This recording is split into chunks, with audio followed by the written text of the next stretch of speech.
Hello दोस्तों, कैसे हो आप? सर हम अच्छे हैं, आप कैसे सर? मैं भी बहुत बढ़िया हूं।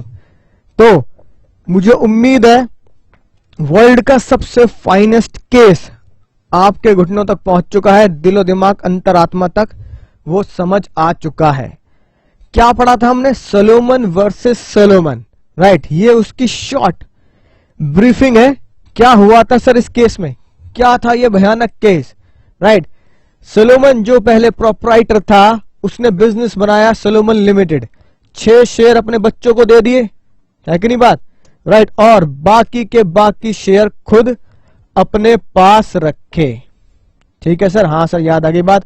उसके बाद उसने क्या किया, अपनी ही कंपनी में, है ना, खुद को डिवेंचर दिलवाए और डिवेंचर खुद के नाम पे दिए, वो भी सिक्योर्ड कर कर।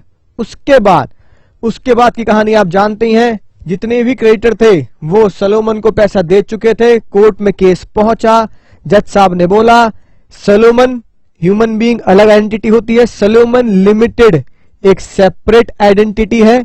तो सेपरेट आइडेंटिटी अपने किसी सेपरेट आइडेंटिटी को पेमेंट करेगी, जो पहले सिक्योर्ड होंगे उनको पैसा दिया जाएगा। तो सोलोमन केस जीत गया, क्रेडिटर केस हार गए। आई होप बात आपको बहुत अच्छे समझ में आ चुकी होगी। उसके बाद आपके भी दिमाग में, है ना, शैतान जागा होगा। खाली दिमाग शैतान का घर। मैंने जब पहली बार पढ़ा तो मेरे भी दिमाग में यही शैतानी, है ना, खुरापाती बातें जन्म ली। मैंने सोचा कि मैं आपके साथ ही ऐसा करता हूं। मैंने क्या किया, मैं अंकुर हूं, मैंने कंपनी बनाई। ठीक है जी, किस नाम से सर? समझ गए सर? मैंने कंपनी बनाई अंकुर प्राइवेट लिमिटेड। और प्राइवेट लिमिटेड कंपनी बनाना हमारे यहां बहुत ही आसान है, राइट। 15-20 हजार रुपए में प्राइवेट कंपनी बन जाती है बिना किसी टेंशन के। ठीक है ना, सारी लीगल प्रोसेसिंग करने के बाद। अब अंकुर प्राइवेट लिमिटेड कंपनी बनाई। मैंने तुम्हें पता क्या बोला? मैंने तुम्हें बोला भैया काम करते हैं, मैं तुम्हें पढ़ाऊंगा, तुम मुझे फीस दे दो, सारे के सारे बच्चे मुझे फीस दे दो। लेकिन नालायको, फीस का चेक या फीस की पेमेंट किसके नाम पे करना? आपने कहा सर बताइए किसके नाम पे करनी है, हमें क्या दिक्कत है। चेक कटेगा अंकुर प्राइवेट लिमिटेड के नाम, यानी कि फीस पे की जाएगी किसके नाम पर? सर फीस पे की जाएगी अंकुर प्राइवेट लिमिटेड के नाम पर। ठीक है जी, समझ रहे हो ना? अब तुमने मुझे फीस दे दी, राइट। मान लो तुम 100 बच्चे हो, राइट, फीस है, राइट, 10,000 रुपए फॉर एग्जाम्पल, लेट से। तो भैया 100 के 100 बच्चों ने मुझे क्या किया, 10 लाख रुपए दे दिए। मेरे को लगा 10 लाख रुपए आ गए, है कि नहीं बात। 1000 बच्चे हो गए तो 1 करोड़ रुपए आ गए। एक काम करते हैं, बोरिया बिस्तर लपेटते हैं और निकलते हैं, राइट। अब तुम्हें बहुत बुरी लगी बात, अरे सर ने ऐसा कर दिया, काम करते हैं अब तो केस करना पड़ेगा। मैं गया कहां पर? कोर्ट में। कोर्ट तक पहुंचा तो मैंने पता क्या बोला? मैंने बोला सर बच्चों ने मुझे पकड़ लिया कि सर ने बेईमानी की है। मैंने कोई बेईमानी नहीं करी, बेईमानी तो करी है अंकुर लिमिटेड ने। किसने करी है बेईमानी? सर बेईमानी तो करी है अंकुर प्राइवेट लिमिटेड ने। तो अंकुर प्राइवेट लिमिटेड एक अलग आइडेंटिटी है, अंकुर एक अलग आइडेंटिटी है। तो भैया कंपनी और उसके शेयर होल्डर कौन है? सेपरेट पर्सन, सेपरेट एंटिटी होते हैं। तो भैया अंकुर प्राइवेट लिमिटेड काम है तो अंकुर प्राइवेट लिमिटेड ही झेलेगी। भैया मेरे ऊपर इसका कोई लेना देना नहीं है। मैं तो सोलोमन वर्सेस सोलोमन पढ़ के आया, मैं तो सोलोमन का केस ले गया भैया, पूरी डिटेल के साथ लाया सोलोमन का केस।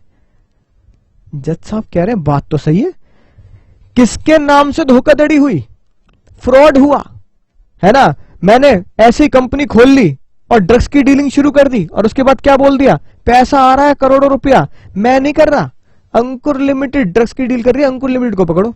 तुम कह रहे हो सर अजीब बात है कि नहीं बात। सर ने फ्रॉड किया और लेकिन लाइबिलिटी किसकी? अंकुर लिमिटेड की। तो मैंने कहा भैया अंकुर लिमिटेड जाओ मुन्ना जाओ, है ना, लपेट दिए क्लोथ विद सेपरेट पर्सनैलिटी और क्या बोला, ले जाओ इसे और क्या करो, जेल में डाल दो।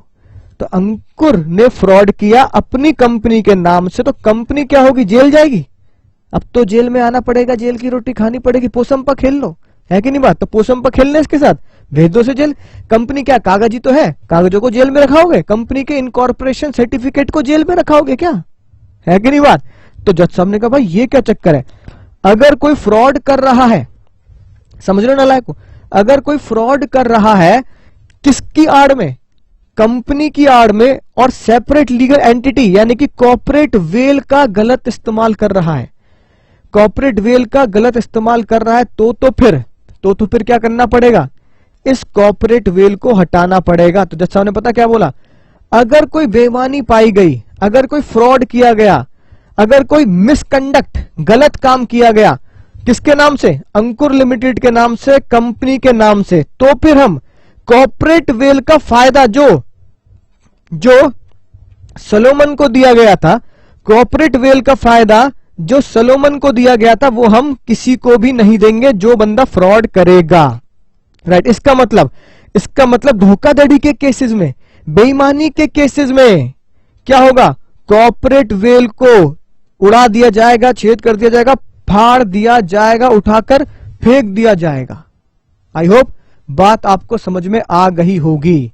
तो अगर मैं ऐसा करूंगा तो मेरी कॉर्पोरेट वेल के इस्तेमाल करने की मंशा को पकड़ लिया जाएगा, और जेल कंपनी नहीं, जेल मुझे ही जाना पड़ेगा, क्योंकि उसके पीछे मैं पकड़ा जाऊंगा और पर्दे को फाड़ा जाएगा, पर्दे को हटाया जाएगा और कहा जाएगा कंपनी के पर्दे को हटाओ, कॉर्पोरेट वेल का जो पर्दा है ना, उसको हटाओ, उसको फाड़ो, उसके पीछे के लोगों को पकड़ो।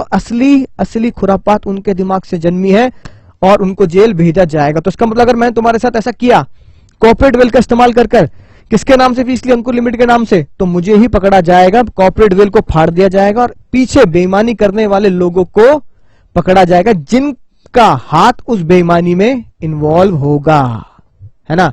खून तेरे हाथ खून से रंगे हैं, ठीक है, प्रायश्चित तो करना पड़ेगा। अब बात आई सर ऐसे कितने केस हैं? ऐसे नलायकों बहुत केस है, बहुत सारे केस है, लेकिन हमारे कोर्स में सिर्फ 5 केस है। राइट, तो ऐसी खुरापात अगर तुम्हारे दिमाग में जागी है तो मुन्ना मत जगाना, क्योंकि अगर तुम आज सोच रहे हो तो इस केस के बाद 100 हजारों लाखों लोग ये बात सोच चुके होंगे बेईमानी करने के लिए। तो जज साहब ने क्या बोला, अगर बेईमानी हुई है तो क्या करेंगे? कॉर्पोरेट वेल को फाड़ेंगे, और उसको लीगल सेंस में क्या नाम दिया गया? उसको लीगल सेंस में नाम दिया गया lifting of corporate veil. Lifting समझ रहे हो ना? पर्दे को, वेल को लिफ्ट कर देना, उठा देना। मुझको भी तू लिफ्ट करा दे, समझाई ना बात? वो वाला गाना गाते हुए। तो देखो यही हो रहा है। ये भाई साहब जज साहब, ये अगर बेईमानी कर रहे हैं किसके आड़ में? ये बेईमानी कर रहे हैं कंपनी के पर्दे के आड़ में, कॉर्पोरेट वेल की आड़ में बेईमानी कर रहे हैं। तो इस पर्दे को ये हटा देंगे और इन लोगों को पकड़ा जाएगा। They are liable for the misconduct, fraud, बेईमानी। आई होप बात समझ में आई होगी। इसका मतलब अगर कोई तुमसे पूछे what do you mean by lifting of corporate veil, what do you mean by lifting of corporate veil, तो आप क्या बोलोगे? It means ignoring the separate legal entity, ignoring the separate legal entity.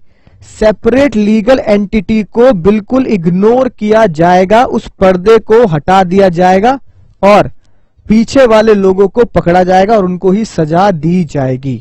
Right, तो what do you mean by lifting of corporate veil, what do you mean by lifting of corporate veil? It means ignoring the separate legal identity concept, ignoring the separate legal identity, पर्दे वाले concept को ignore करना, पर्दा फाड़ना है और उसके पीछे बेईमान लोगों को पकड़ना है। कितने केस है हमारे कोर्स में? सर हजारों केसों में हमारे पास मुद्दे के 5 केस है, 5। तो हमें कितने केस पढ़ने हैं? आज हमें इन 5 केसेस को कवर करना है और one of the finest cases है। मजा आ जाएगा पढ़ने के बाद, मेरी गारंटी है। ज्ञान प्राप्त होगा आज आपको, आत्मज्ञान। राइट, तो बढ़ते हैं पहले केस पर, ठीक है ना। तो देखो ज्यादा समय लगेगा नहीं, क्योंकि पहले से ही केसेस हमारे पास तैयार हैं। पहली कहानी है वर्ल्ड वॉर 1 की। किसकी? विश्व युद्ध फर्स्ट, यानी कि फर्स्ट वर्ल्ड वॉर की, पहले वर्ल्ड वॉर की कहानी है, ठीक है ना। एक कंपनी, जर्मनी की कंपनी है जो आज भी जिंदा है और ये बिल्कुल करंट पिक है, कॉन्टिनेंटल टायर्स कंपनी, जो जर्मन कंपनी है। बात समझ में आ रही होगी? कॉन्टिनेंटल टायर्स, क्या नाम है? Continental tyres. और आज से कई साल पहले भी ये कंपनी जिंदा थी और आज तक चली आ रही है। राइट, इसने कॉन्ट्रैक्ट किया इंग्लैंड में जाकर और अपनी कंपनी को जन्म दिया इंग्लैंड में। ये इंग्लैंड का बिल्कुल नक्शा बनाने की मैंने कोशिश की है। इंग्लैंड में एक कंपनी को फॉर्म किया गया, यानी कि वहां पर कंपनी का रजिस्ट्रेशन कराया गया। बिल्कुल हो सकता है, जैसे एप्पल इनकॉर्पोरेशन इंडिया में आके बिजनेस शुरू कर सकती है, सैमसंग अपनी यूनिट इंडिया में आके लगा सकता है, सारी की सारी international company MNC company India में आके बिजनेस कर सकती है ना। ऐसे ही जर्मनी की कंपनी थी continental tyres and rubber limited.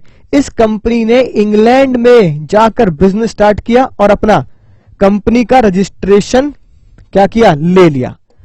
Right, company का रजिस्ट्रेशन लिया, टायर्स बेचे, टायर का काम है इनका, टायर्स बेचे किसको, डीसीएल को, डैमलर कंपनी लिमिटेड, डीसीएल को टायर्स बेचे, जो खुद इंग्लैंड की ही कंपनी थी, इंग्लैंड में ही जन्म लिया था, जिसका अस्तित्व इंग्लैंड में शुरू हुआ। जैसे रिलायंस, आज तुमसे कोई पूछे रिलायंस तो आप कहोगे रिलायंस का अस्तित्व इंडिया से शुरू हुआ और रिलायंस हमारी इंडियन कंपनी है बाय हार्ट, ठीक है ना। बट ऐसे ही डीसीएल इंग्लैंड की कंपनी थी, डीसीएल ने पेमेंट देने से मना कर दिया। ओहो, पेमेंट देने से मना कर दिया।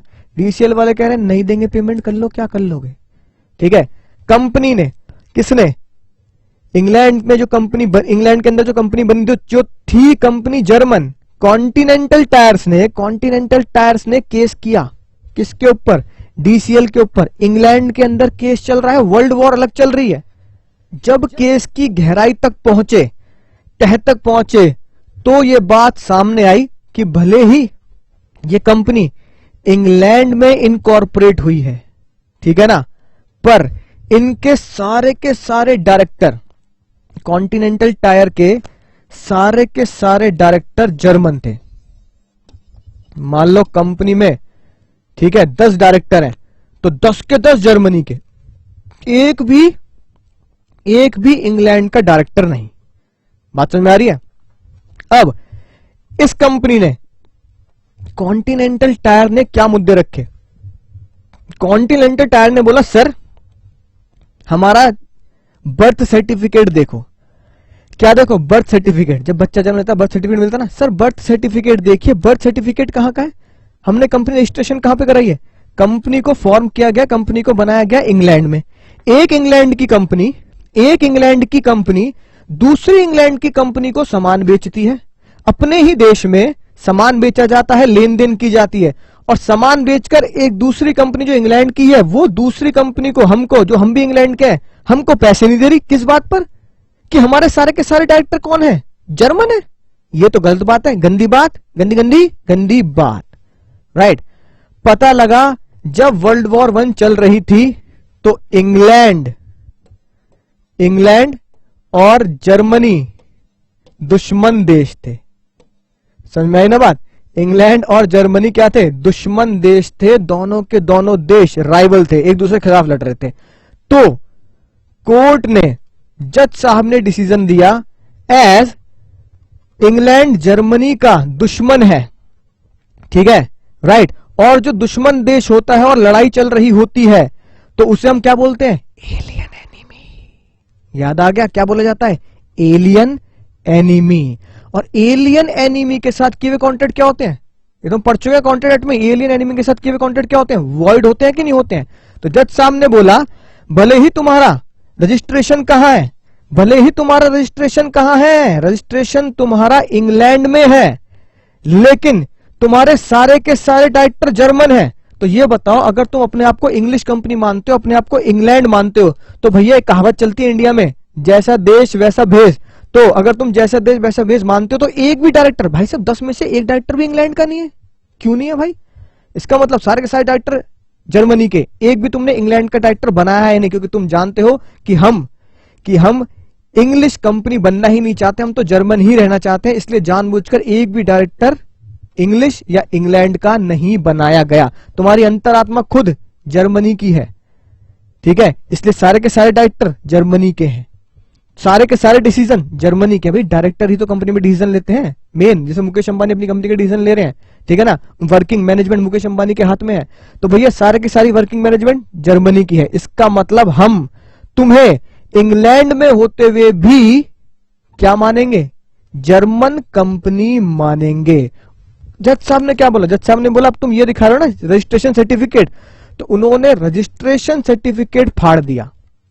क्या किया? रजिस्ट्रेशन सर्टिफिकेट फाड़ दिया। उन्होंने कहा ये रहा registration certificate, corporate veil. Registration एक पेपर और एक रजिस्ट्रेशन सर्टिफिकेट ही तो कॉर्पोरेट वेल है। ये पर्दा हटाओ।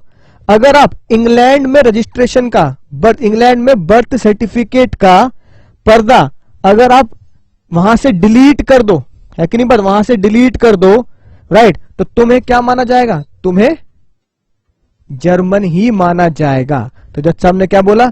कॉर्पोरेट वेल रजिस्ट्रेशन कंपनी का इंग्लैंड में हुआ है, ये वाला कॉर्पोरेट वेल अगर हटाओ, उस रजिस्ट्रेशन को फाड़ के फेंक दिया जाए तो पता लगेगा उसके पीछे जितने भी लोग हैं वो सारे के सारे क्या है? 10 के 10 जर्मन है। तो सिर्फ एक कंपनी के फॉर्मेशन का, सिर्फ एक कंपनी के फॉर्मेशन का सर्टिफिकेट होना, रजिस्ट्रेशन सर्टिफिकेट होना, जिसे कंपनी में बोला जाता है सर्टिफिकेट ऑफ इनकॉर्पोरेशन। तो सर्टिफिकेट ऑफ इनकॉर्पोरेशन के होने से हम तुम्हें इंग्लैंड का नहीं मानेंगे। तो सर्टिफिकेट ऑफ इनकॉर्पोरेशन फाड़ा। पीछे कौन छुपे हैं? पीछे जितने भी लोग हैं पर्दे के पीछे जितने भी लोग थे वो सब क्या निकले? जर्मन। तो कॉर्पोरेट वेल लिफ्ट किया गया और कॉन्टिनेंटल टायर को जर्मन माना गया और जर्मन मान के कहा गया तुम दुश्मन देश हो, एलियन एनिमी हो, तो तुम्हारे साथ किए हुए कॉन्ट्रैक्ट वॉइड है, इसलिए पेमेंट नहीं मिलेगी। पेमेंट उनकी नहीं हुई, यानी कि कॉन्टिनेंटल टायर्स केस हार गया। ठीक है ना? टायर भी गए और पैसा भी नहीं मिला, राइट, क्योंकि दोनों दुश्मन देश माने गए। इसको जब इस केस को डिसाइड किया तो जज साहब ने इसे पता क्या नाम दिया? Character of company. कंपनी का करेक्टर, ट्रू करेक्टर पहचानो, है कि नहीं बात? कंपनी का असली चरित्र, असली करेक्टर, ठीक है, उस एक पेपर से नहीं होता, सर्टिफिकेट ऑफ इनकॉर्पोरेशन से नहीं होता। असली चरित्र तो ये दिखा कि सारे के सारे डायरेक्टर जर्मन ही थे। आई होप केस बहुत अच्छे से, जबरदस्त तरीके से आपको समझ में आ चुका होगा, राइट। उसके बाद पहला केस समझ में आ गया। उसके बाद भैया अगले केस की तरफ बढ़ते हैं। अगला केस सुनना मजेदार, बहुत पैसे वाले आदमी है, बहुत पैसे वाले। कौन? नाम है सर दिनशॉ मानिकजी पैटेट। क्या नाम है? सर दिनशॉ मानिकजी पैटेट। नाम के आगे ही सर लगा हुआ है, नाम के आगे ही सर लगा हुआ है। पैसे की कोई कमी नहीं है, पैसे की कोई कमी नहीं है। उस टाइम पे क्या हुआ? पैसे थे इनके पास बहुत, राइट। 2 करोड़ रुपए थे। कितने थे? 2 करोड़ रुपए। इन्होंने सोचा भाई क्या करें, 2 करोड़ रुपए इन्वेस्ट करूंगा कहीं पर, मोटा मोटा चलो एग्जांपल लेते हैं हम, 10% का इंटरेस्ट आएगा या ROI आएगा 10% का। तो 2 करोड़ का 10% आया, कितना हुआ सर? 2 करोड़ का 10% हो गया 20 लाख। ठीक है जी, कितना हो गया? 20 लाख। 20 लाख पर सर दिनशॉ को क्या देना पड़ेगा? 20 लाख पर सर दिनशॉ को टैक्स देना पड़ेगा। सर बहुत दिमाग वाले, है ना, बहुत ज्यादा दिमाग वाले। सर ने सोचा एक काम करता हूं, 20 लाख का भाई टैक्स दूंगा, दिमाग चल रहा है, 20 लाख पे तो बहुत टैक्स बैठेगा, एक काम करता हूं अपनी कंपनी बनाता हूं। ठीक है, अपनी कंपनी। उन्होंने 4 कंपनी बनाई, right. Dinshaw private limited 1, Dinshaw private limited 2, Dinshaw 3 और दिनशॉ 4। ठीक है जी, 4 कंपनी उन्होंने बना दी, राइट। हर एक कंपनी को 50-50 लाख रुपए बांट दिए। ये लो भैया, ये लो, कैपिटल आ गई 50-50 लाख की। कंपनी ने, सुनना ध्यान से, कंपनी ने वो पैसा किसी और कंपनी में या कहीं पे इन्वेस्ट कर दिया। ठीक है, पैसा इन्वेस्ट होने के बाद असली कहानी शुरू हुई। जब पैसा इन्वेस्ट हुआ तो रिटर्न में मिले 10% के हिसाब से मान लो 5 लाख। इस कंपनी को भी कितने मिले? 5 लाख। और इस कंपनी को भी कितने मिले? 5 लाख। और इस कंपनी को भी कितने मिले? 5 लाख। ठीक है, कहानी समझ में आई? 5-5 लाख रुपए सबको मिले। इस जमाने में आपकी बात नहीं कर रहा क्योंकि केस बहुत पुराने से, ध्यान सुनना। इस जमाने में जब दिनशॉ मैकेंजी ने काम किया तब भैया कंपनी के ऊपर भी कुछ छूट मिलती थी, यानी कि कंपनी को टैक्स में माफी मिलती थी। ठीक है ना, क्या मिलती थी? कंपनी को टैक्स में माफी, जिसे आजकल की प्रैक्टिकल लाइफ में बोला जाता है टैक्स एग्जम्पशन। क्या बोला जाता है? टैक्स की एग्जम्पशन कंपनी को भी दी जाती थी। अब अगर आप मुझसे पूछो सर आजकल के जमाने में क्या होता है, राइट, तो सी इंटर में टैक्स पढ़ेंगे। आजकल के जमाने से इतना ध्यान रखो, आजकल के जमाने में किसी भी कंपनी को टैक्स में माफी नहीं मिलती। जितना पैसा, जितनी इनकम कंपनी कमाएगी, यानी जितना नेट प्रॉफिट कंपनी ने कमा लिया, उस नेट प्रॉफिट पे टैक्स देना पड़ेगा। 1 रुपए का भी प्रॉफिट है तो 1 रुपए पे भी टैक्स देना पड़ेगा। लेकिन इस टाइम पे क्या था? कंपनी को भी क्या थी? एग्जम्पशन मिलती थी, माफी मिलती थी। अब अज्यूम करा, क्योंकि मैं तो अमाउंट आजकल के हिसाब से ले रहा हूं, अज्यूम करा कि भाई कंपनी को कितनी माफी थी? 5 लाख रुपए की। 5 लाख रुपए तक टैक्स में छूट थी, टैक्स में माफी थी, राइट। अब भैया जब ये बात पता लगी टैक्स में तो कंपनी को माफी दी जा रही है, तो भैया हंगामा मच गया। आपको पता है हंगामा मचना ही है। हंगामा क्या मचा? हंगामा ये मचा, इनकम टैक्स वालों ने ये बोला कि देखो 5 लाख रुपए इसको मिले तो ये क्या हो गए? माफ, टैक्स की छूट। 5 लाख तक तो टैक्स माफ है, ये भी 5 लाख माफ, ये भी 5 लाख माफ, और ये भी 5 लाख माफ। बात जारी है घुटनों तक? हाँ सर जारी है, मजा भी आ रहा है। 5-5 लाख रुपए चारों कंपनीज के माफ कर दिए गए। इनकम टैक्स वालों को जब ये खबर पहुंची, इनकम टैक्स वालों ने सर दिनशॉ मानिक जी पर, है ना, केस किया। इन कंपनीज के ऊपर भी केस किया गया कि भाई ये बात बिल्कुल गलत है कि इन कंपनीज को इसलिए ही बनाया गया है ताकि टैक्स की माफी ली जाए। बात जब कोर्ट तक पहुंची तो जज साहब ने ये पूछा, सुनना ध्यान से, बहुत ही मजेदार केस। जज साहब ने ये पूछा, पहले ये बताओ कंपनी जो बनाई गई है, ठीक है जी बात, कंपनी जो बनाई गई है उसका बिजनेस क्या है? भाई आप कंपनी फॉर्म करोगे, कुछ ऑब्जेक्ट क्लॉज में कुछ लिखोगे ना कि भाई नेम प्लेस एनिमल थिंग किस चीज का बिजनेस कर रहे हो, तो बेचारे कुछ बहुत खास कुछ जवाब दे नहीं पाए। जो बिजनेस का जवाब दिया भी, जी मेरा तो कपड़े का है, इस चीज का बिजनेस है, तो पता लगा उसमें कोई ट्रेडिंग ही नहीं है। अरे भैया बिजनेस है तो सेल तो दिखा, सेल कितने रुपए की वो भी नहीं आ रही, रॉ मेटेरियल आया वो भी नहीं दिख रहा है कि नहीं बात। तो यानी कि सिर्फ कंपनी इसलिए ही बनाई गई है ताकि 50 लाख रुपए की कैपिटल लाओ और उसे इन्वेस्ट करो, 5 लाख रुपए कंपनी का नेट प्रॉफिट दिखाओ, और 5 के 5 लाख क्या होंगे? इनकम टैक्स के हिसाब से एग्जम्पशन मिलती है तो 5 के 5 लाख माफ। यानी कि जज साहब ने क्या बोला, बहुत ध्यान से सुनना। जज साहब ने बोला ये 5 लाख रुपए माफ कराने के लिए ही, ये 5 लाख रुपए माफ कराने के लिए ही इन चारों कंपनी का गठन किया गया है, इन चारों कंपनी को फॉर्म किया गया है, सिर्फ इन 5 लाख रुपए माफ कराने के लिए। अगर ये कंपनी ना होती, सुनना ध्यान से, अगर ये कंपनी ना होती तो दिनशॉ मानिक जी क्या करते? 2 करोड़ रुपए इन्वेस्ट करते और कितने रुपए कमाते? 20 लाख रुपए कमाते, और 20 लाख रुपए पर टैक्स भी उन्हें जमा करना पड़ता। अब क्या हो रहा है? अब 20 लाख रुपए अभी भी कमाए जा रहे हैं, 2 करोड़ का इन्वेस्टमेंट करके 20 लाख रुपए भी कमाए जा रहे हैं, 20 लाख रुपए अभी भी आ रहे हैं, पर इन 20 लाख रुपए पर कोई टैक्स नहीं जा रहा। क्यों नहीं जा रहा? क्योंकि 5 लाख रुपए अलग अलग सेपरेट आइडेंटिटी को दिए गए हैं, तो 5 इसके माफ, D2 के माफ, D3 के माफ, D4 के माफ, तो चारों के 5 माफ हो गए। लेकिन अगर सिंगल अपने नाम से करते तो फिर क्या देना पड़ता? 20 लाख पे टैक्स देना पड़ता, ठीक है ना, समझ में ना बात। तो अगर खुद ये इन्वेस्टमेंट करते तो सारे के सारे 20 लाख रुपए इनको मिलते, इनको भी अगर माफी मिलती तो कितने की मिलती?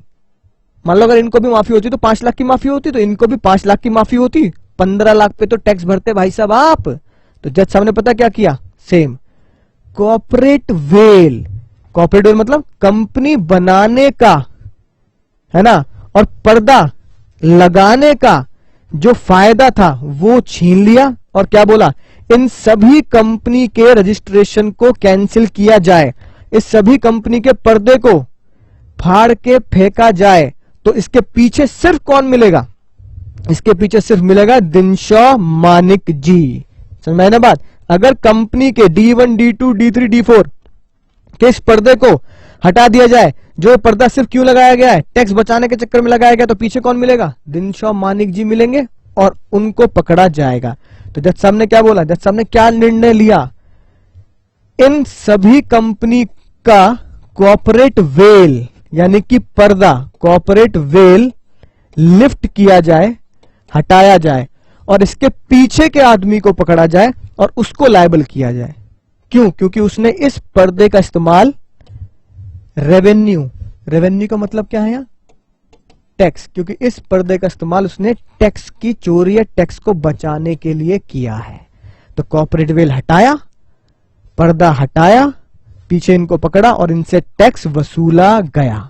तो सेकंड केस अब आप समझ चुके हैं लिफ्टिंग ऑफ कॉर्पोरेट वेल का। सर मजा आ गया। सर दिनशॉ मानिक जी पैटेट। ठीक है, 2 केस आपके हो चुके हैं। अगले की तरफ बढ़ते हैं, बहुत ही मजेदार। ठीक है, इसमें भी पूरा मजा आने वाला है, पूरा मजा। जो ज्ञान मिलता है ना तो मजा आता है बिल्कुल, पढ़ने भी और मुझे पढ़ाने में भी, कि यार हाँ कुछ ऐसी चीज पढ़ा रहे हैं, ऐतिहासिक बातें पढ़ा रहे हैं जो इंग्लैंड, पूरा इंग्लैंड पढ़ता है, पूरा इंडिया पढ़ता है, और हमें ये बातें जिंदगी भर याद रखनी है। हाँ भाई यार ये हमने बातें पढ़ी हैं और हमें ये पता है कि होता क्या है, कॉर्पोरेट वेल क्या होता है, कंपनी का पर्दा सही चीज के लिए इस्तेमाल करना चाहिए था और इन सब लोगों ने गलत चीज के लिए इस्तेमाल किया है, इसलिए पर्दे के पीछे के लोगों को सजा मिली। राइट, अगला केस देखो बहुत मजेदार। एक कंपनी है, ठीक है, शॉर्ट में एरियल बोलेंगे, है ना। Right, Aerial Limited. अभी जब नोट से रीड करेंगे तो फुल फॉर्म भी आपको पता लग जाएगा, फिलहाल केस समझो। एरियल लिमिटेड एक कंपनी है, नॉर्मल सी कंपनी है। हर साल मान लो 1 करोड़ रुपए कमाती है हर साल। 1 करोड़ रुपए में से बेचारी कुछ कंपनी, है ना, ये कंपनी क्या करती है, प्रॉफिट बचा लेती है। राइट, और नेट प्रॉफिट जो आता है उसमें से क्या बांट देती है, आपको पता ही है, बोनस बांटती है, डिविडेंड बांटती है और बोनस भी बांटती है। ठीक है ना, नेट प्रॉफिट से बोनस बांट दिया जाता है। अब हुआ क्या, हुआ ये 1 साल कंपनी को अनएक्सपेक्टेड इंटरेस्ट यानी अनएक्सपेक्टेड इनकम हुई, सोचा भी नहीं था, खजाना गड़ा मिल गया, है कि नहीं बात। राइट, भैया आप रास्ते में जा रहे थे तो पता लगा सोने की अशर्फियां पड़ी मिल गई आपको, पागल हो भैया ये क्या हो गया, है कि नहीं बात। ऐसे ही कहीं लॉटरी लग गई, एकदम से इंटरेस्ट की इनकम यानी कि अनएक्सपेक्टेड इनकम होगी 100 करोड़ रुपए। सबसे ज्यादा कौन खुश हुआ, कंपनी से ज्यादा खुश हुए ये लोग। ठीक है, ये वर्कर्स नाच रहे हैं, मजा आ गया भैया मजा आ गया। शेयर होल्डर की कहानी बिल्कुल अलग है, सुनना, शेयर होल्डर की बात नहीं करा। शेयर होल्डर तो अपना अलग खुश हो रहे होंगे, शेयर होल्डर कह रहे होंगे भैया नेट प्रॉफिट बढ़ गया तो डिविडेंड तो बढ़ ही जाना है। लेकिन कहानी शेयर होल्डर की नहीं है, कहानी है वर्कर्स की, इंप्लॉइज की। इंप्लॉय नाच रहे हैं, भैया मजा आ गया, नाचो भाई नाचो मजा आ गया। लोग कह रहे हैं भाई क्यों नाच रहे हो, भाई साहब कंपनी को प्रॉफिट हुआ है 100 करोड़ का। ठीक है, तो मान लो कुछ खर्चे वर्चे भी नहीं है, नेट प्रॉफिट कितना आ गया 100 करोड़ का। बोनस अगर बोनस अगर मान लो 10% भी बढ़ता है तो भैया इस बार बोनस बटेगा 10 करोड़ का। कितने का बोनस बटेगा, 10 करोड़ का। राइट, मान लो अगर मोटी मोटी सी बात करें, अगर मान लो 10 ही इंप्लॉय हुए, 10 इंप्लॉय हुए तो हर एक इंप्लॉय को मिलेंगे 1-1 करोड़। 1-1 करोड़ इंप्लॉय बिल्कुल पागल हो रहे, बेहोश होने के लिए तैयार है, भाई मजा आ गया, इस बार तो 100 करोड़ का प्रॉफिट, बोनस भी उसके हिसाब से 10 करोड़। अब केक कटेगा, सब में बटेगा, 1-1 करोड़ सबके हिस्से में आएंगे। 10 के 10 इंप्लॉय सुपर डुपर खुश। ठीक है, ये बात कंपनी को जमी नहीं। कंपनी ने कहा यार ये क्या चक्कर है, अगर इतना पैसा हमने कमाया, ठीक है, हमारी इनकम है, और 10 करोड़ रुपए इसमें से हम किसको दे दें, बोनस के तौर पर अगर अपने इंप्लॉय को दे दें, तो भैया हमें क्या फायदा, कुछ भी नहीं। एक काम करते हैं, एरियल ने अपनी सब्सिडरी कंपनी बनाई। सुनना ध्यान से, कहानी क्या कहती है, सब्सिडरी कंपनी बनाई। सब्सिडरी कंपनी शॉर्ट में समझो क्या होती है, अगले लेक्चर्स में तो आप डिटेल में पढ़ेंगे। सब्सिडरी कंपनी का मतलब होता है जो मेन कंपनी है उसे बोला जाता है होल्डिंग, यानी एरियल क्या बोली गई, होल्डिंग। और अगर कोई होल्डिंग कंपनी, मेन कंपनी, जैसे बोल दो पापा कंपनी किसी और कंपनी में मोर देन 50% शेयर ले लें, क्या ले लें, मोर देन 50% शेयर ले लें, इक्विटी शेयर उनके ले लें, तो जिस कंपनी के इक्विटी शेयर लिए गए हैं वो हो गई बच्चा कंपनी, और जिसने शेयर खींच लिए हैं, जिसने शेयर खरीद लिए हैं, वो होगी पापा कंपनी, यानी होल्डिंग कंपनी। यहां पर पता लगा एरियल ने अपनी सब्सिडरी कंपनी के 100% ही शेयर ले रखे हैं, यानी 100% पापा है वो, विदाउट एनी डाउट पापा, ये पापा और ये बेचारा बच्चा। बच्चा अपने 100% शेयर किसको दे चुका है? पापा को दे चुका है। ठीक है, अब सुनना ध्यान से अगली खतरनाक बात। कंपनी ने पता क्या किया? कंपनी ने ये 100 करोड़ का इंटरेस्ट उठाकर कहां लगा दिया? यहां लगा दिया शानदार तरीके से, यानी बच्चे की कंपनी में लगा दिया। इससे असर क्या हुआ?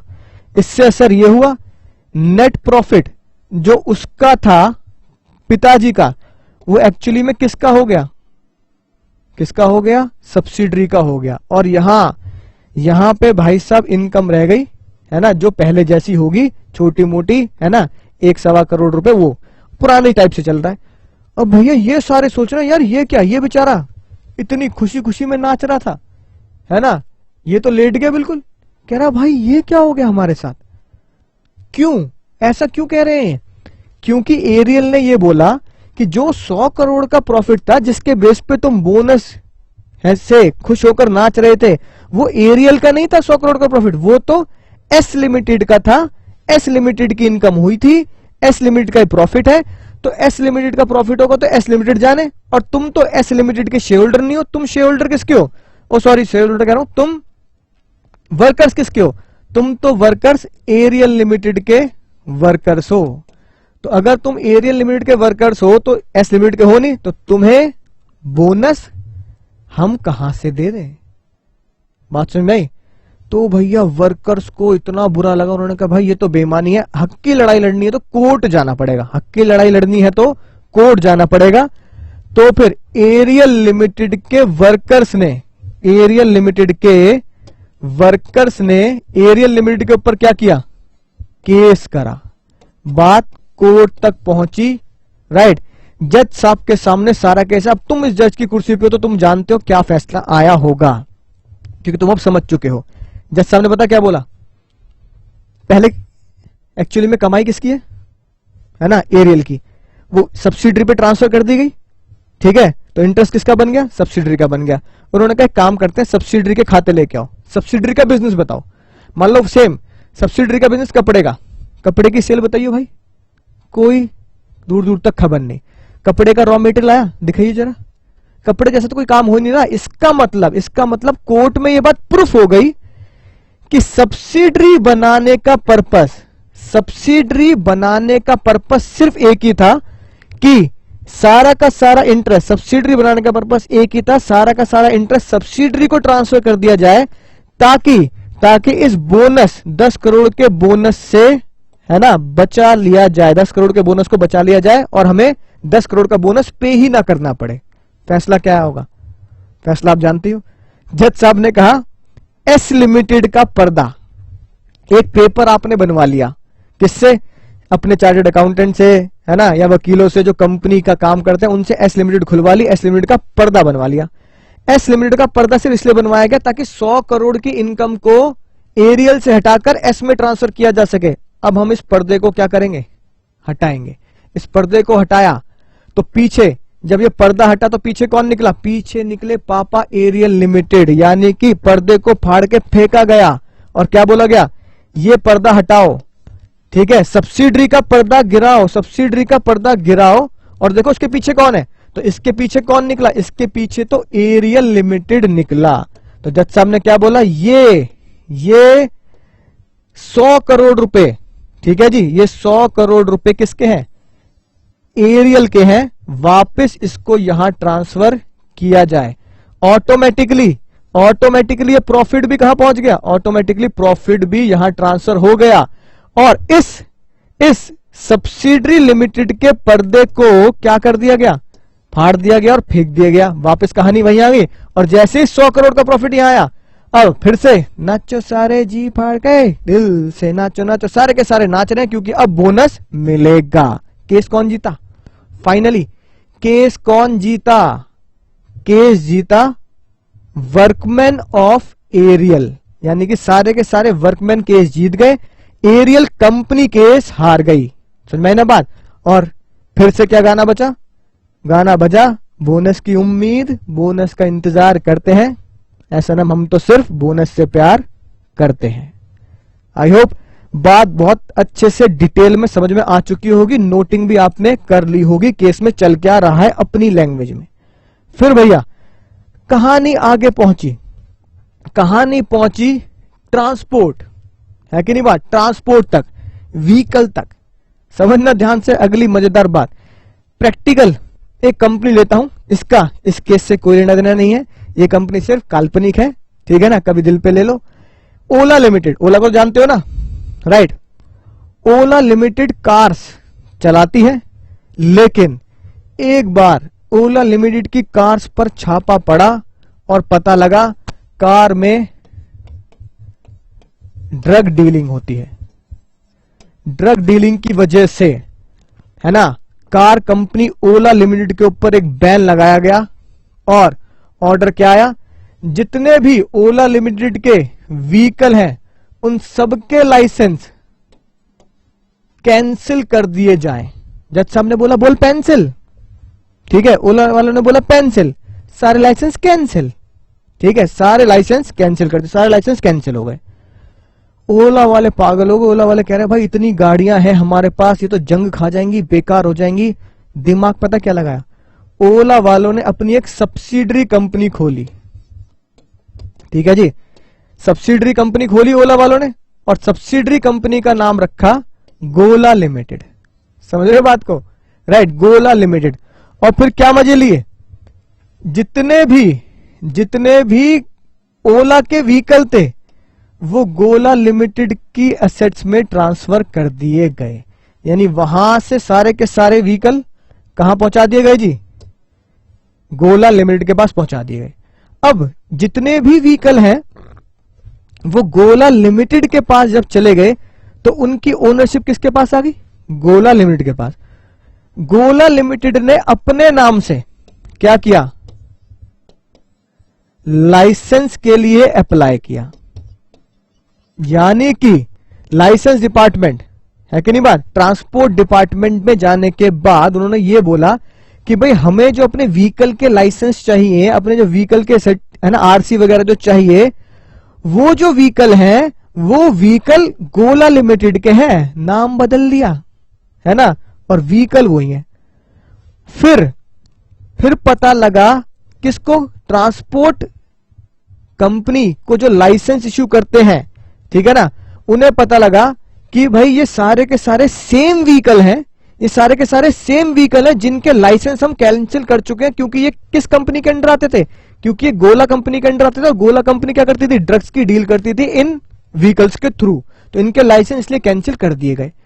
अब सेम व्हीकल फिर से लाइसेंस के लिए आए हैं हमारे पास, लाइसेंस के लिए अप्लाई हुआ है उन व्हीकल्स के लिए, किस कंपनी के थ्रू, गोला कंपनी के थ्रू। आप जानते हैं कहानी क्या बनी है, राइट। जज साहब ने बोला भाई साहब गोला लिमिटेड के पेपर ले आओ जरा, यानी गोला लिमिटेड का सर्टिफिकेट ऑफ इनकॉर्पोरेशन ले आओ, पीएनएल बैलेंस शीट ले आओ, देख लेते काम क्या है। सेम कहानी, गोला लिमिटेड का पर्दा पहुंचा, ठीक है, गोला लिमिटेड, पर्दे के आगे क्या लिखा है, गोला लिमिटेड। तो जज साहब ने बोला अगर गोला लिमिटेड को फाड़ के फेंका जाए, उसके पर्दे को गिरा दिया जाए या लिफ्ट कर दिया जाए, तो पीछे कौन निकलेगा, पीछे निकलेगा ओला। कौन निकलेगा, ओला। यानी कि गोला लिमिटेड का बनना सिर्फ और सिर्फ एक ही पर्पस था कि वो उन व्हीकल्स का लाइसेंस फिर से नया ले सके, एक ईमानदार कंपनी दिखाकर। तो जज साहब ने बोला जरा गोला का पर्दा गोल करना। गोला का पर्दा गोल किया गया, हटाया गया, उड़ाया गया, तो पीछे कौन निकला, पीछे निकली ओला कंपनी। इसका मतलब अगर ओला कंपनी का सर्टिफिकेट ऑफ इनकॉर्पोरेशन कैंसिल करा जाए, गोला कंपनी का सर्टिफिकेट ऑफ इनकॉर्पोरेशन कैंसिल किया जाए, तो इसको हटाते ही ये सारे के सारे व्हीकल ऑटोमेटिकली किसके हो जाएंगे, ये सारे के सारे व्हीकल ऑटोमेटिकली ओला के हो जाएंगे। तो जज साहब ने यही बोला हटाओ इसका पर्दा हटाओ, तो ये व्हीकल तो एक्चुअली में तुम्हारे ही हैं, ठीक है ना। तो इसका गलत इस्तेमाल कर रहे हो, क्या करने के लिए, सिर्फ बेईमानी करने के लिए। तो इसका पर्दा हटाया गया, ठीक है, और पीछे कौन निकल के आई, ओला लिमिटेड ही निकल के आई। एक्चुअली में व्हीकल तो वो उनके ही थे। फिर कौन जीता, ओला केस हार गई और ट्रांसपोर्ट कंपनी जो लाइसेंस इश्यू करती है वो केस जीत गई। तो इस केस का पता क्या नाम था? मर्चेंडाइज ट्रांसपोर्ट, मर्चेंडाइज, ठीक है जी, merchandise transport versus BTC, British Transport Commission. तो merchandise transport company versus BTC, British Transport Commission. BTC case जीत गया और मर्चेंडाइज ट्रांसपोर्ट, जिसे मैंने नाम ओला दिया है, ठीक है ना, ओला केस हार गया। एज सिंपल एज पॉसिबल आप समझ चुके हैं चौथा केस भी। आई होप बात आपको बहुत गहराई तक समझ में आ चुकी होगी। अगली कहानी और आज की आखिरी कहानी, ठीक है, आपकी स्क्रीन पर देखो। अगली कहानी का टाइटल दिया गया अनऑथराइज्ड कंडक्ट, यानी कि एक ऐसा काम जो अनऑथराइज है, यानी कि आप उसे बोल सकते हैं भाई साहब ये फ्रॉड ही है। कहानी सुने बहुत ध्यान से और केस की गहराई तक, तह तक पहुंचे और खुद डिसाइड करें क्या ये अनऑथराइज है या नहीं है। एक कंपनी है, ठीक है ना, गिलफोर्ड मोटर, और एक भाई साहब मिस्टर हॉर्न, राइट, हॉर्न बजाते हैं बार बार गुस्से में एकदम। मिस्टर हॉर्न कार वगैरह का बिजनेस करते थे, बहुत बढ़िया बिजनेस चलता था, है कि नहीं, जबरदस्त, लोगों में बहुत नाम था, भाई साहब क्या कार बनाते हैं। जैसे हिस्ट्री चैनल पे सीरियल था ना काउंटिंग कार्स, है ना, और वो बहुत ही मॉडिफाइड बढ़िया बढ़िया कार बनाते हैं, काउंटिंग कार्स, ऐसे इनका बिजनेस था काउंटिंग कार्स का। इन्होंने अपना काउंटिंग कार्स का बिजनेस सोल्ड कर दिया गिलफोर्ड मोटर कंपनी को। किसको? Gilford Motor Company. और गिलफोर्ड मोटर कंपनी ने मन चाहे पैसे दिए, ठीक है ना, मन चाहे पैसे दिए और ये बोला भाई साहब जितना पैसा चाहिए लो, अपना बिजनेस हमें बेच दो, जितना पैसा चाहिए लो, लेकिन बस एक बात ध्यान रखना, सेम बिजनेस मत करना अब, क्योंकि आपके चेहरे को लोग पहचानते हैं, आपके नाम को लोग पहचानते हैं, तो पता लगेगा कि भैया आप फिर से बिजनेस कर रहे हो, तो जो ग्राहक है बेचारे वो तो आपके पास जाएंगे, फिर हमारा फायदा ही क्या हुआ आपसे बिजनेस खरीदने का। तो सेम बिजनेस मत करना। भाई साहब ने हाँ कर दी, ठीक है, भाई साहब ने कह दिया टेंशन नहीं लेने का, बिजनेस सेम नहीं चलेगा। फिर मिस्टर हॉर्न को लगा भाई मेरे को तो यही काम आता है, यही काम आता है, और यही काम नहीं करूंगा तो जीवन कैसे चलेगा, मजा नहीं आएगा जीवन में। मिस्टर हॉर्न ने एक एच लिमिटेड खोली। कहानी यहां शुरू हुई असली। मिस्टर हॉर्न ने एच लिमिटेड खोली और एच लिमिटेड को खोलने के बाद कॉल करना शुरू किया ग्राहक को, है ना। ये सारे कौन है? ये सारे के सारे हैं कंपनी के ग्राहक, एच के ग्राहक थे, ठीक है ना, जो एक्चुअली में अब किसके ग्राहक होने चाहिए? जो एक्चुअली में अब कहां जाने चाहिए? गिलफोर्ड मोटर के पास जाने चाहिए, क्योंकि बिजनेस तो गिलफोर्ड मोटर के नाम पे हो गया, तो ये ग्राहक भी उसके होने चाहिए। अब जब भी ये कॉल करता, ठीक है जी, जब भी ये कॉल करता तो पता कैसे कॉल करता? हेलो बसंती, हाँ कौन? मैं एच लिमिटेड बोल रहा हूं। एच लिमिटेड मतलब? अरे I am a company and I am H limited. आवाज तो तुम्हारी, है ना, इनकी तरह लग रही है। अरे आवाज में बच जाओ, मेरा काम कंपनी में कार वगैरह बनाने का है, एच लिमिटेड बोल रहा हूं, एक बार हमारे यहाँ आओ और देखो क्या बढ़िया आपकी रिपेयरिंग और कार को क्या मेंटेन करेंगे हम, ठीक है। ऐसे ही जय को भी और वीरू को भी, हेलो, अरे अरे मेरी आवाज हॉर्न जैसी है, पर मैं हॉर्न नहीं बोल रहा, मैं एच लिमिटेड बोल रहा हूं, एच लिमिटेड। अब भैया वो तो एच लिमिटेड के नाम से कॉल करनी शुरू कर दी। इसे बोला गया सॉलिसिट। क्या बोला गया? सॉलिसिट, यानी ग्राहकों को खींचना। गिलफोर्ड मोटर ने क्या किया? गिलफोर्ड मोटर ने कंपनी के ऊपर केस किया, ठीक है, किसके ऊपर? हॉर्न के ऊपर, एच लिमिटेड के ऊपर, राइट। अब जब बात कोर्ट तक पहुंची, डिसीजन अब आप समझ चुके होंगे, बात जब कोर्ट तक पहुंची तो जज साहब ने क्या चेक किया कि जब भी इनके पास कॉल जाती है, किसके नाम से जाती है? एच लिमिटेड के नाम से जाती है। किसके नाम से जाती है? H limited. बोलने वाला भी यही बोलता है, हेलो मैं एच लिमिटेड से बोल रहा हूं, हेलो मैं एच लिमिटेड बोल रहा हूं। बोलने वाला हमेशा अपने आप को एच लिमिटेड ही दिखाता है, राइट। तो जज साहब ने कहा एच लिमिटेड को बुलाओ। जब एच लिमिटेड को बुलाया गया तो एच लिमिटेड तो एक क्या है? एच लिमिटेड तो एक पर्दा है, एच लिमिटेड तो एक कागज का टुकड़ा है, यानी कि सर्टिफिकेट ऑफ इनकॉर्पोरेशन, है कि नहीं बात? उसके पीछे कॉल कौन कर रहा है? हॉर्न कर रहा है कॉल। हॉर्न ने क्या बोला? हॉर्न ने बोला भैया मैं किसी ग्राहक को नहीं खींच रहा। ग्राहक कौन खींच रहा है? ग्राहक तो एच लिमिटेड खींच रहा है। अब एच लिमिटेड कोई नया सेपरेट पर्सन है। कौन है? न्यू सेपरेट एंटिटी है एच लिमिटेड। एच लिमिटेड अगर इन ग्राहकों को कॉल कर रही है तो उसमें मेरी गलती नहीं है, इसमें तो एच लिमिटेड जाने वो क्यों कर रही है। तो बात गिलफोर्ड मोटर की है, भैया उसके ग्राहक हो गए होंगे अब, लेकिन कॉलिंग तो एच लिमिटेड तरफ से हो रही है, इसमें मेरी गलती क्या है? मैं नहीं जानता कुछ भी, मैं तो बेच चुका हूं बिजनेस, मैं तो घर बैठा, एच लिमिटेड कॉल कर रही है।